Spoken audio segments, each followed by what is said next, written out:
Hi. Excuse me. I want to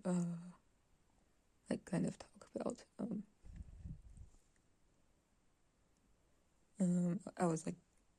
kind of just daydreaming and mind wandering, and um I was thinking about like this young adult but young adult sorry young adult series book series I read when I was like a teenager, around like the 2010s, early 2010s. um I think around the year 2012-ish, 2011. um the series was called House of Night, and I also read others, but yeah, like mm, I was kind of looking it up, and to be honest, I kind of had that like reaction of like looking back and cringing so much, like because it just seems so stupid now. But I mean, I usually kind of resent people who like mock young adult stuff, because it's just a obnoxious sort of personality trait, I guess. It's not a personality trait, but you know, an obnoxious spiel. But um, uh, anyway, uh, yeah, like um, it kind of got me thinking about like these. I don't know if I should call it tropes, but it's just it feels like um a common thing with YA, where there's this sense of someone being like special, I guess, like in any sort of way, where like sometimes there's like simultaneous tropes of being an outcast, and also having special powers or being chosen or in some way. In House of Night, I think the main character Zoe, she was kind of, I guess, exiled from. I think all the vampires in that series were like exiled from the rest of humans, ordinary humans. But um, and yeah, it felt like um, and when she was like she was also had like some special powers, like um, I think in the story, like vampires can have like one of like five elemental powers, and she had all five, and you know and also she had like tons of suitors. Uh, I mean, not just two, not just like Twilight two, but more than two at least. Anyway, um, uh, and I think there was like this series. That particular series was did like explore like liberation, like in a sense where uh like yeah, there are certain like scenes where we see Zoe do some, I would think some are kind of morally like objectionable, like not all of them. Like it's not okay to say that like like having sex is bad. Like that's not, I shouldn't say that, but it's more like um I mean, some of it is just like sexual activity, but some of it is also like mm, sort of violence being like kind of a part of that, like those scenes, I guess. Like uh yeah, there was like a scene where she kind of uh she kind of uses her like wind powers to like attack two boys who were like, you know, they uh anyway, like there was just like all types of like aggression, like jealousy, sort of mixed in with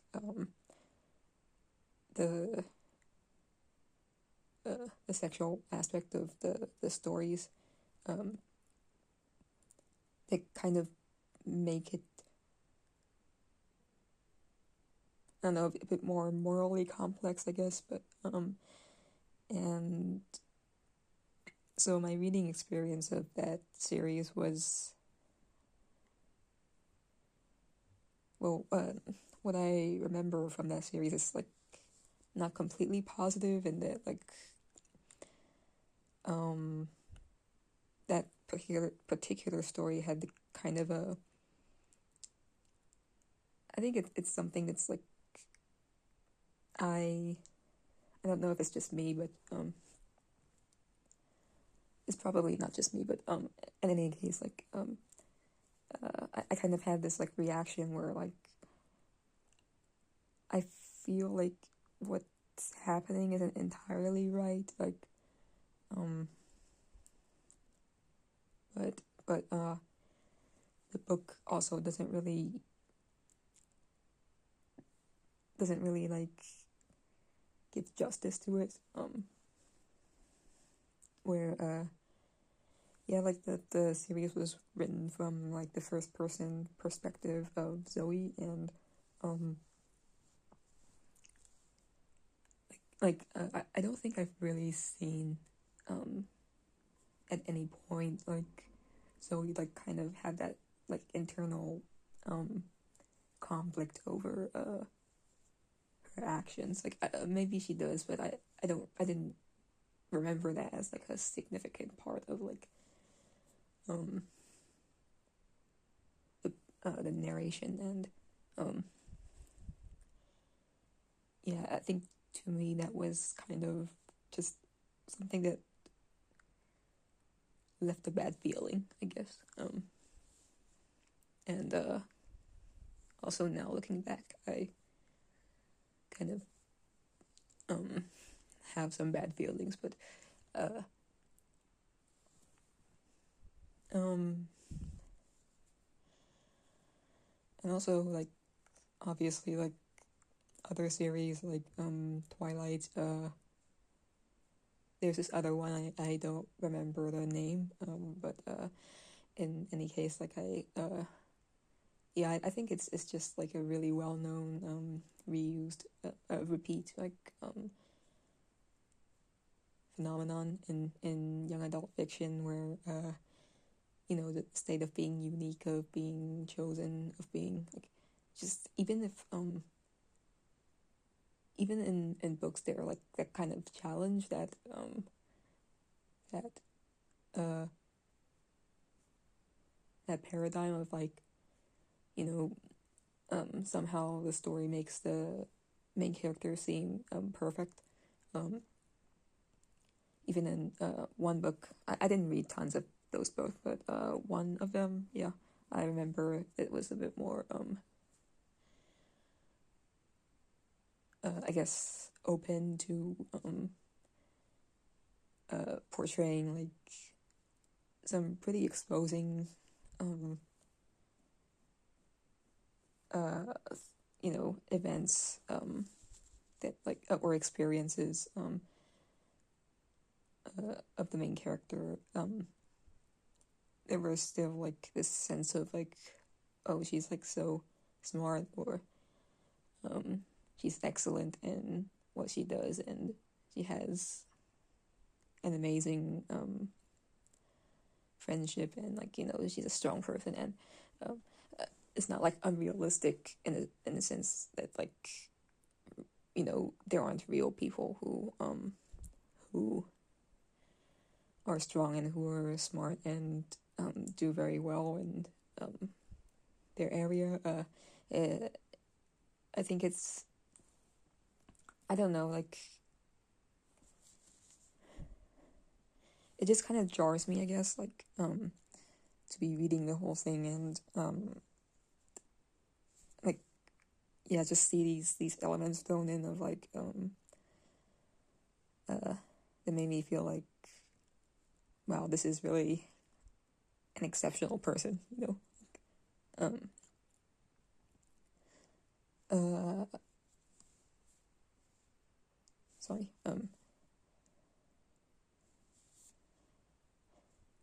So yeah, and I think like even back then, like when I was like 12, 13-ish, reading those books, I kind of, you know, like had particular like noticed these things, like even though it's not like I had that distance to be critical always when I was like reading them. It was more like I was passively like using them for entertainment, or you know, because I wanted to like because everyone else was like reading novels and I wanted to, you know, partake in that. Yeah, just it just felt like I was just like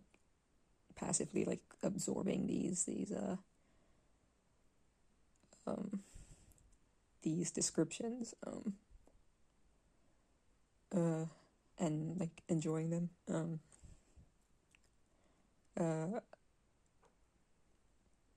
So I think there's like even back then there was a sense of like, wow, this is such a popular book, and there must be something so authoritative about it. Like the things that are described in here, like they have a more profound meaning that's beyond my grasp, kind of thing. And I can look towards it to seek to improve myself or become more mature or surpass my current self, I guess. Like, you know, I was 12 years old, so like kids are always well, kids tend to have this sense that like they're, you know, they're not as sophisticated as the world, I guess. So you know, that was like me 12 years old, like reading these fictional novels and kind of in a sense like looking towards it to learn about how I can grow, kind of thing. And but like looking back, I can kind of feel that at least from my current perspective, just kind of thinking back in a kind of, you know, like a casual way, that that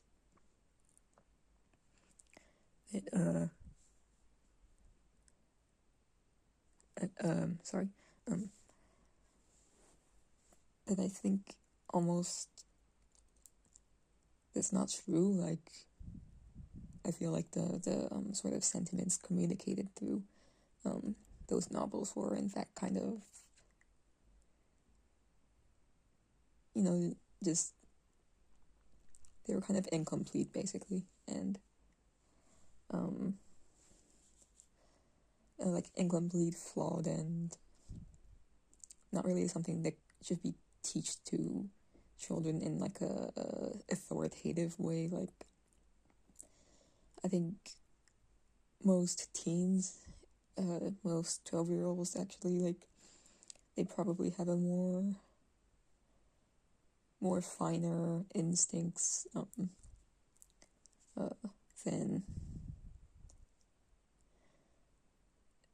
than the sort of like the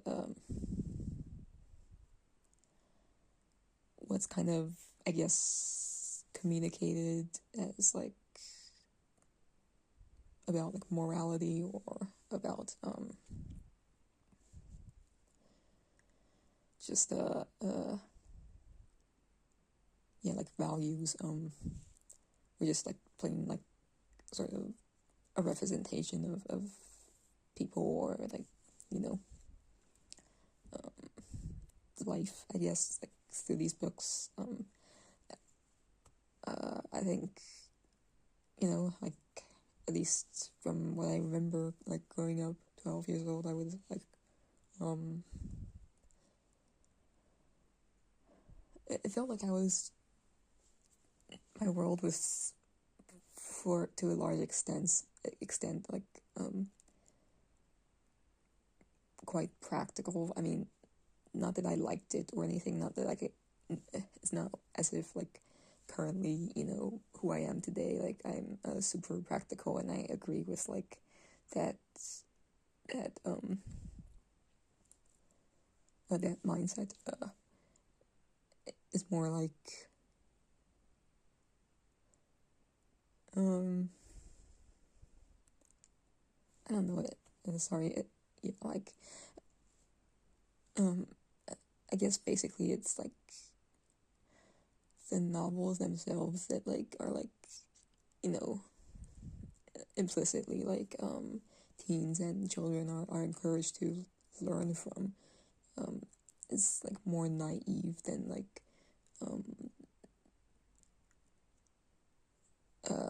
than the actual like readers, like the sort of instincts they have to perceive, to judge the world, their own like sort of uncertainties and doubts. Like I would say I mean, yeah, like it's not necessarily like that like they're unequipped on like a moral level to face the world, like or to be part of the world, to uh, carry out that like agency sort of. Sorry, yeah, like so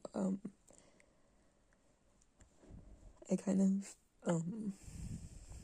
wanted to think about like, I mean, one particular thing that I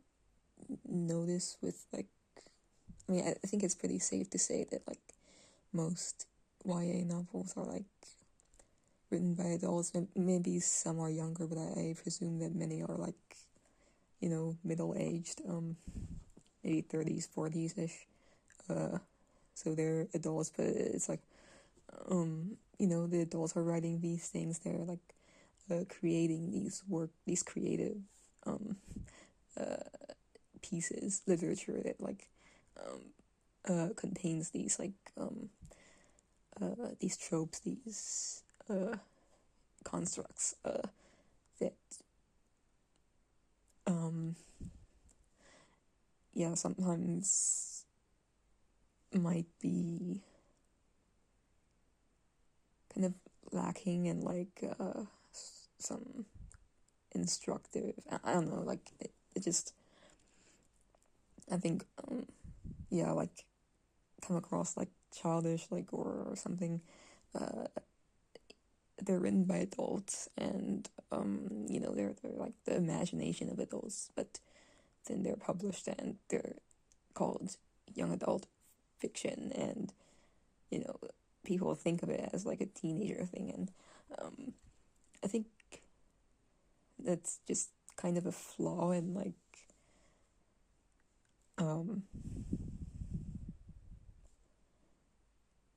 in how things get labeled, where yeah, something might be seen as naive or childish, or like yeah, just like not serious, and it's called like this is for teenagers, even though it's written by adults. And I don't necessarily think that like, I mean, it's probably popular among teenagers, but they're also marketed that way. So I mean, yeah, like